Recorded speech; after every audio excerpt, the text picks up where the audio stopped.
இன்னைக்கு நாம தங்கலான் படத்தை பார்த்துட்டு வந்துட்டோம். தங்கலான் படத்தோட மூவி ரிவ்யூ தான் இந்த வீடியோல பார்க்கலாம். ஸ்டார்ட் பண்ணலாம்.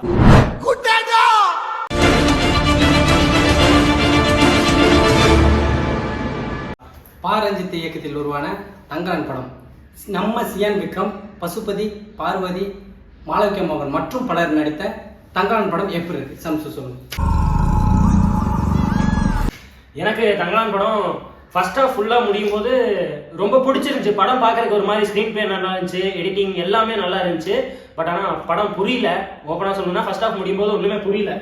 அப்படி என்னதான் ஓடுமா மண்ணே இருக்கிற உலகத்தில் எனக்கு புரியல. உங்களுக்கு புரிஞ்சான்னு தெரியல. எனக்கு வந்து ஃபர்ஸ்ட் ஹாஃப் முடியும் பார்க்கறதுக்கு எல்லாமே விஷுவல்ஸ் நல்லா இருந்துச்சு. சியான் விக்ரமோட ஆக்டிங் ரொம்ப நல்லா இருந்துச்சு. பாரஞ்சித்தோட ஸ்க்ரீன் பிளேவும் நல்லா இருந்துச்சு. பட் ஆனால் கதை ஒன்றுமே புரியல. செகண்ட் ஹாஃப் பற்றி நீ சொல்லு. செகண்ட் ஹாஃப்மே எனக்கு புரியல. கடைசியில் ஃபினிஷிங் வச்சு தான் படம் நல்லா இருக்குங்க. போய் பார்க்குறவங்க ஃபுல்லாக பாருங்கள். ஃபுல்லாக பார்த்துட்டு தான் உங்களுக்கு படம் புரியும். இடையில பார்த்துட்டு நல்லா இல்லைன்னு சொல்லாதீங்க. ஃபுல்லாக பாருங்கள், பார்த்தா தான் தெரியும். ஓகே, ஆக்சுவலாக என்னன்னா ஒரு 100 to 150 கோடிக்குள்ள ஒரு 20 பேர் மட்டும் வச்சுட்டு ஒரு 4 மெயின் கேரக்டர் வச்சுட்டு ஒரு வேர்ல்ட் கிளாஸ் லெவலில் ஒரு படம் கொடுக்கலாம் அப்படின்னா அது தங்கலான் பார்த்து கற்றுக்கணும். பாரஞ்சித் ஸ்க்ரீன் பிளேல பக்கா ஒர்க் பண்ணியிருக்காரு. எனக்கு தெரிஞ்சு ஸ்க்ரீன் பிளே மட்டும்தான் ரொம்ப நாள் அவருக்கு இழுத்துருக்குன்னு நினைக்கிறேன். ஏன்னா ஸ்க்ரீன் பிளே அவ்வளோ பக்காவா இருக்கு.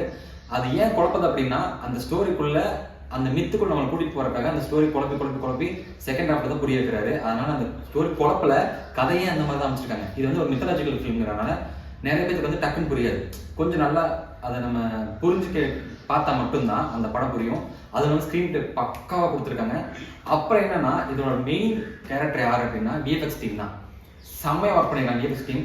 பாரஞ்சித் யாரை செலக்ட் பண்ணியிருக்காங்க இல்லையா, 2 பேர்த்த பக்காவாக செலக்ட் பண்ணிருக்காங்க. யாருன்னா ஒன்று வந்துட்டு டெக்னிக்கல் டீம், இன்னொன்று யாருன்னா மெயின் கேரக்டர்ஸ். அந்த 4 மெயின் கேரக்டர் டெக்னிக்கல் டீமும் பக்காவாக ஒர்க் பண்ணியிருக்காங்க. ஏன்னா அவங்க மட்டும்தான் படத்தை அடுத்தடுத்த லெவல் கொண்டு போய்கிட்டே இருக்காங்க.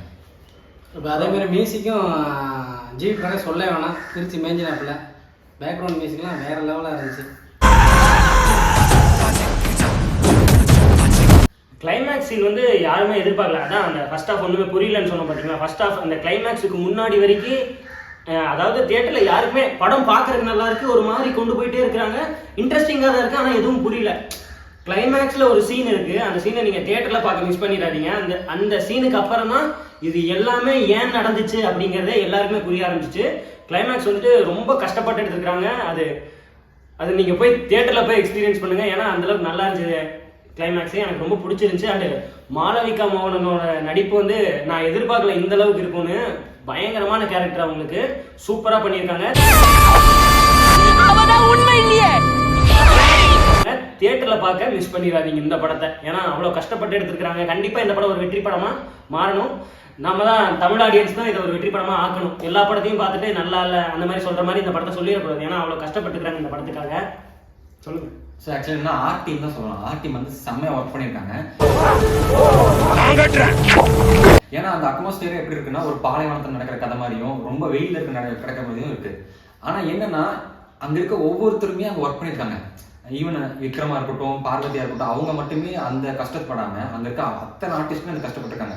அது நம்ம பார்க்குறப்ப நமக்கு அந்த ஃபீல் வர்றதுனால அந்த படம் வந்து பக்காவாக இருக்கு. ஸ்பாய்லர் ஆட் கொடுக்காம நாங்கள் அந்த கதைக்குள்ள என்னென்ன பார்த்தவங்க மட்டும் சொல்கிறோம். டெக்னிக்கல் டீம் மட்டும்தான் இந்த படத்தோட பிக்கஸ்ட் ஸ்ட்ராங்னு சொல்லலாம், பேக் போன். இன்னொன்று பார்த்தீங்கன்னா எனக்கு நடிப்பில் அதில் பிடிச்சது பசுபதி நடிப்பு. அந்த ஸ்லாங் வந்து நம்ம டக்குன்னு வராது. அவன் ஸ்லாங்கே வித்தியாசமாக இருக்கு. அந்த எப்படி அந்த கிராமத்தில் எப்படி பேசுவாங்களோ அதே மாதிரி வந்து பசுபதி பேசியிருக்காப்புல. அது விக்ரமும் ரொம்ப உடம்ப வருத்தி நடிச்சிருக்காப்புல. ஐக்கு அப்புறம் இந்த படத்தில் தான் பயங்கரமாக நடிச்சிருக்காப்புல. பார்த்தீங்கன்னா உங்களுக்கே தெரியும். ரொம்ப கஷ்டப்பட்டு தான் பண்ணியிருக்காங்க உண்மையாக டீம் எல்லாருமே. ஆர்ட் அதான் சொன்ன மாதிரி எஸ்எஸ் மூர்த்தி அவர் அந்த பழங்காலத்தை காமிக்கணுங்கிறதுக்காக எக்ஸாக்டா எப்படி இருக்கும் அதுவும் அவங்க பேசுற அந்த வார்த்தைகள் வந்துட்டு ஒரிஜினலா இருக்கு. நம்ம பார்த்த உடனே ஓகே இந்த காலத்துல இப்படிதான் இருந்திருப்பாங்க அந்த மாதிரி இருக்கு. எனக்கு உண்மையாலுமே படம் ரொம்ப பிடிச்சிருந்துச்சு.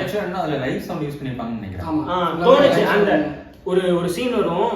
அந்த சீன் வந்து சும்மா மேலோட்டமா சொல்றேன். கிணத்துக்குள்ள ஒரு சீன் வரும். அந்த சீனை பார்க்கும்போது உண்மையாலுமே அது லைவ் சவுண்டா டப்பிங்கான்னு தெரியல. லைவா எப்படி இருந்தா எப்படி இருக்கும் அந்த மாதிரி தான் இருந்துச்சு. ரொம்ப நல்லா இருந்துச்சு அந்த சீன். எனக்கு பார்க்கறது ரொம்ப பிடிச்சிருந்துச்சு. சியான் விக்ரம் வந்து பயங்கரமா நடிச்சிருக்காப்புல. அவரோட நடிப்பை நம்ம குறைய சொல்ல முடியாது. எனக்கு ரொம்ப பிடிச்சிருந்துச்சு படம்.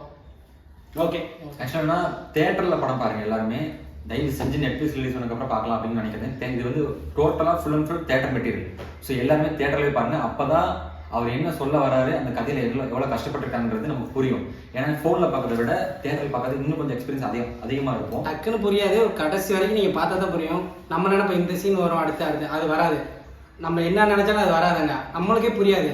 ஃபுல்லாக பார்த்தீங்கன்னா தான் உங்களுக்கு புரியும். என்னன்னா இப்போ தங்கலான் படமா இருக்கணும், இந்த மாதிரி படங்கள் வந்து தமிழ் சினிமால ஹிட் ஆனா மட்டும்தான் இந்த மாதிரி படங்கள் அடுத்தடுத்து வர முடியும். ஏன்னா நம்ம ரொம்ப நாள் கமர்ஷியல் அரைச்சமாக அரைக்காம இந்த மாதிரி புது புது டெக்னிக்கல் டீமோ இந்த மாதிரி புது புது கதை வரும்போது தான் நம்ம தமிழ் சினிமா அடுத்த லெவல் போகும். ஸோ கண்டிப்பாக இதுக்காகவே தங்கலான் ஹிட் ஆகும். கண்டிப்பாக ஹிட் ஆகும். ரேட்டிங் எவ்வளோ கொடுக்குறீங்க?